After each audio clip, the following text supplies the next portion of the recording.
All right, man, peace. So the cacophony of call-outs is starting to multiply for Mr. Carmelo Anthony, begging him, pleading him for him to please just retire. If not for his own sake, for the NBA's sake. So we don't have to watch this man try to play basketball anymore. And I know a lot of brothers are going to get upset by what I'm saying. I don't give a damn. I'm tired of watching Carmelo Anthony play that same herky-jerky ass style where he pulls up for a 19-foot jump shot that he's only going to make 25% of the time despite being single covered. I'm tired of looking at that shit. Well, Tracy McGrady, who was just recently inducted into the NBA Hall of Fame, even though I still think that he should not have gotten in on the first ballot, he states, just like Richard Jefferson stated, that Carmelo Anthony needs to sit his ass down. So, of course, they're going to talk about it. I'm going to chime in.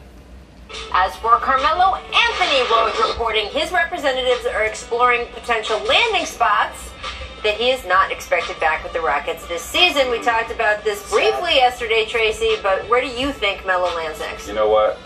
I honestly think Melo should retire. Now, brothers, did you see that right there? Before we address what Tracy McGrady is saying, let me rewind this back a little bit, because this has been Carmelo Anthony's problem for his whole career. It's been his problem for his whole career. I'm going to rewind it back a couple of seconds. Retire. What? This shit right here has been Carmelo's problem for his whole career. This freeze frame right here. Because in his mind, this dude actually thinks that he's equal to LeBron James. Because they came out in the same draft class. While they were in high school, I actually believe that at one point, Carmelo Anthony may have been a higher ranked high school basketball prospect than LeBron James. If I'm wrong about that, one of you brothers can correct me. But this has been his problem right here. He's never known or understood the pecking order in the NBA. So he tries to evaluate himself based on LeBron James. He looks at LeBron and says, well, LeBron's still averaging 28, 8, and 8. So I should stay in the league as long as LeBron's in the league. And as I've told you brothers for a very long time, even LeBron James knows that Carmelo Anthony cannot play. That's why Carmelo's not on the Lakers right now. And that's why when that whole thing went down with the Rockets, LeBron James was conspicuously absent from Twitter in regards to saying anything of substance. I honestly think Melo should retire. I really do. I don't want him to go through another situation like this and people are just pouring negativity on this man's legacy. Well, Tracy McGrady, what really is his legacy? Can you help me out with that? Can one of you brothers who's a big fan of Carmelo, can you help me out with what exactly is this legacy that he should be trying to protect so hard? He was a very good to borderline great scorer with the Denver Nuggets throughout the late 2000s. He came to the Knicks in 2012. He had one great season in 2012-2013. Other than that, what is this great legacy? Okay, he scored 25,000 points in the NBA. That's great. Phenomenal. He's a first ballot Hall of Famer, no doubt about it. In my view, he's probably a top 60 or 70 greatest NBA player ever. I give him that much credit. But what is this unbelievable legacy that he should be trying to protect? I agree with you that he should be retiring, but he should be retiring because his ass can't play anymore. Not because he's trying to protect a legacy. And Tracy McGrady's one to talk. I mean, shit, he was floating around the NBA for about 5 years when he couldn't play. I remember when he was on the Knicks and he was on the San Antonio Spurs and he was complete whack juice. A lot of people forget the 2013 Spurs, who lost in 7 games to the Miami Heat, had Tracy McGrady on the team. And T-Mac could not even get off the bench. But I'll say this about T-Mac. T-Mac had a degenerative knee issue, which took away many, many years of great offensive play from him, because in his prime, when he was healthy, T-Mac may have been the most devastating offensive force in the NBA. Above Kobe, above a lot of other great perimeter players, above Paul Pierce, Vince Carter, all those guys.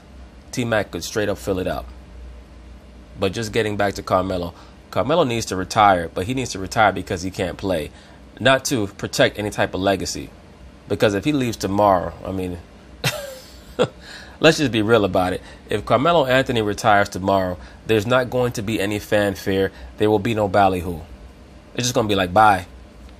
I really think because it hasn't worked out the last two teams, just go ahead and you have a Hall of Fame career. Just go ahead and let it go. I agree. I agree, for the simple fact that even if he does win a championship, if he happens to be a player on a championship team, how much credit is he going to get? Is anybody really going to remember? Because he'll probably be the 7th or 8th man coming off the bench. Who remembers that Gary Payton won a championship with the Miami Heat? I don't even think that people think like that. Oh, yeah, Gary has a ring. When you think of Gary Payton, you think of him on the Seattle Supersonics in the 90s. I'll put it like this. If Carmelo Anthony were to be signed by the Boston Celtics or by the Philadelphia 76ers, and by some miracle, one of those two teams was to happen to win the NBA championship, if Carmelo played a prominent role, I think that he would get adequate credit, and I believe that he'd probably retire right after that game, right after that final game where they cemented the championship. But I just don't see it. I don't see him being able to help a team that has aspirations to win a championship. His style of play is so outdated. I agree with you 100%, because we've forgotten that this guy is a Hall of Fame caliber talent. I don't think that anybody has forgotten that. I just think that people have in their mind right now that he's just not a good player. In today's NBA, he's not even an adequate player. He brings it upon himself. I was disappointed when he got to Houston and said it was challenging mentally for me to come off the bench. Because he's an idiot. He's an idiot. The man has no scope. He has no understanding. He has no self-awareness. That's why he says dumb shit like that. He's 33 years old. He has the body of a 43-year-old. He joins a team that won 65 games last year and was a game away from getting to the finals. And all he could think about is himself. And that's why he's not a winner. I don't care how many points he's scored. He's not a winning player. And you brothers out there who are big Carmelo Anthony fans, you can get as mad about that as you want. So that tells me some guys can do it, some guys can't. We've talked about this before. I don't think he can. It doesn't make you a horrible human being. And the one constant everywhere he's been is his teammates all love him. Yeah. This is a guy that is very likable. Let me say this. Not only do most of Melo's teammates like him a great deal, but many people in the media seem to like him a great deal. I saw Skip Bayless on Undisputed today, and he was trying to make this huge case for why Philadelphia should sign Carmelo Anthony. And Stephen A. Smith, as we know, is very, very cool with Carmelo Anthony. So I'm sure that as a person, in regards to interpersonal dealings, he must be a very good person. But when it comes to basketball and having a winning mentality, he just does not have it. And he's just not a multifaceted basketball player. He does not do more than one thing well. The only thing that he ever really did well was score, and he can't score anymore because his legs are gone. He's not a prima donna that stomps around. By the way, professional.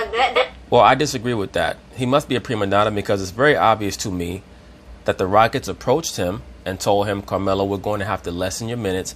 We're going to have to move you farther down the bench. And he got upset by that, and he basically said, you know what, release me. Because you guys are about to try to blame me for the problems here and blah, blah, blah.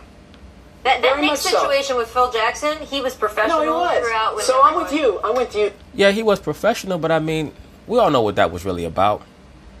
Phil Jackson was desperately trying to get Carmelo Anthony to agree to a trade. Because he was never a Phil Jackson type of player. And again, Carmelo was so delusional that he actually thought Phil Jackson was going to come to the Knicks and want to coach him. Phil Jackson was looking at him like, like Carmelo's like one of these chicks who's been with 30 dudes, but still thinks that some guy's out there who's going to sweep her off her feet. And Phil Jackson was like, no, I know about your history. I know about all the guys you done slept with. I don't want to marry you. I had Michael, I had Kobe, I had Shaq, I had Scottie Pippen. I had multifaceted players who could do multiple things well. You can only do one thing well. And at this point, you cannot even do that very well. That was Phil Jackson's attitude. I've said this in the past. People love to try to kill Phil Jackson and his tenure as the New York Knicks GM. There's been one great draft pick that the Knicks have had in the last however many so years. And it was executed by Phil Jackson when they got Porzingis. Before that, I cannot even remember the last good to potentially great player that the Knicks drafted. I mean, we might have to go all the way back to Patrick Ewing. I'm just being real about it. Has there been a very good to borderline great player that the Knicks have drafted in the last 30-plus years, other than Porzingis, since Patrick Ewing? With you, let's get some grace. It's interesting. Richard Jefferson said that on our show last week after the game against the Thunder, and he got killed. And now, after the events of the last couple of days, T-Mac, I want you to give our final thought today. Want to wish my baby. Well, look, I already knew that Richard Jefferson was going to get killed, and I'm sure that Tracy McGrady will most likely get his fair share of criticism for his statements, especially in light of, as I've already stated, his career decisions, how he held down so long. But it's just the truth. Melo needs to hang him up. So peace.